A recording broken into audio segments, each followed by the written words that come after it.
I'm pretty sure you guys have seen or heard about this player from the Spurs that has dyed his hair in a lot of different colors and that has this funny looking shooting form from the free throw line, which caught a lot of us by surprise. But one thing we gotta admit, it works, because in his most recent game he shot 7 from 10 from the free throw line and actually put up these types of numbers. But who is this guy that a lot of people are actually calling the next Dennis Rodman?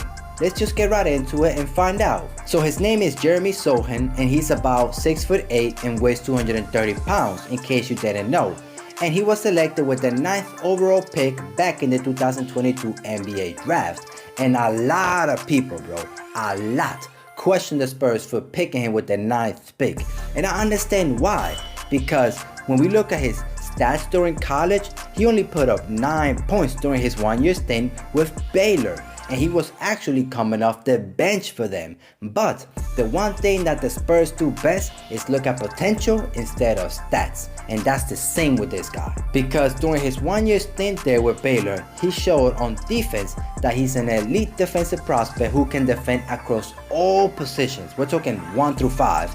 He was super active and he's tough and strong to handle bigger players than him in the paint, bro. And then he's long and mobile enough to handle quicker players on the perimeter also. Then when we look on the offensive side of the game, he showed that he's a fluid playmaker who uses misdirection and sudden movement to generate space. And even though he was a limited shooter during his college days, and it's the same also during this season, you cannot put a bigger player on him because he's just gonna drive through you. You know what I mean? So there's a lot of potential with this guy. So seeing what he's putting up this season, you know, it's kind of the same numbers during his college year. Also with a horrendous shooting split, like I already mentioned before, he's not a great shooter. But that doesn't worry me at all, because the Spurs didn't pick him because he needs to be a scoring machine. They are looking at his defensive side of the game. And yes, I understand that there have been many rookies from this last rookie class that have had impressive performances. When we look at his numbers, he's not that far off from a lot of them. Yes, Paolo Banchero is way ahead in the pack when we look at the numbers, but Benedict McDermott is right there. I want to give this guy some credit. And yes, when we go down the list, we can see Jeremy Sochan is not like a scoring machine, but like I mentioned before, that's not the reason why the Spurs got him. And like I said before, it's true that some rookies have been impressive that were selected after Sochan. For example, the Oklahoma City Thunders have Jalen Williams that has a serious case to be an all-rookie selection, and AJ Griffin has been shooting the ball incredible well for the Atlanta Hawks. But even so, it would not be fair, you know, for Jeremy Sochan to let those performances from those rookies, right? They have been incredible, don't get me wrong, to allow them to diminish the hype of what Jeremy Sochan is and what he could be in the future. Through the 25 games that he played, yes, his numbers are not amazing, but he's shown some incredible flashes of pick and roll ball handling, playmaking ability, defensive versatility.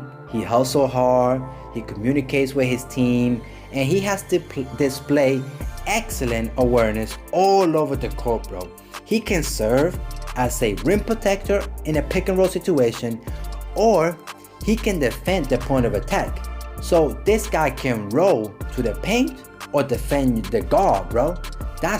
Trust me, if this guy, he's young, he's 19 years old, he's a potential nightmare in the future on the defensive end of the game because of his size and speed. Those are all valuable things for a player of his caliber.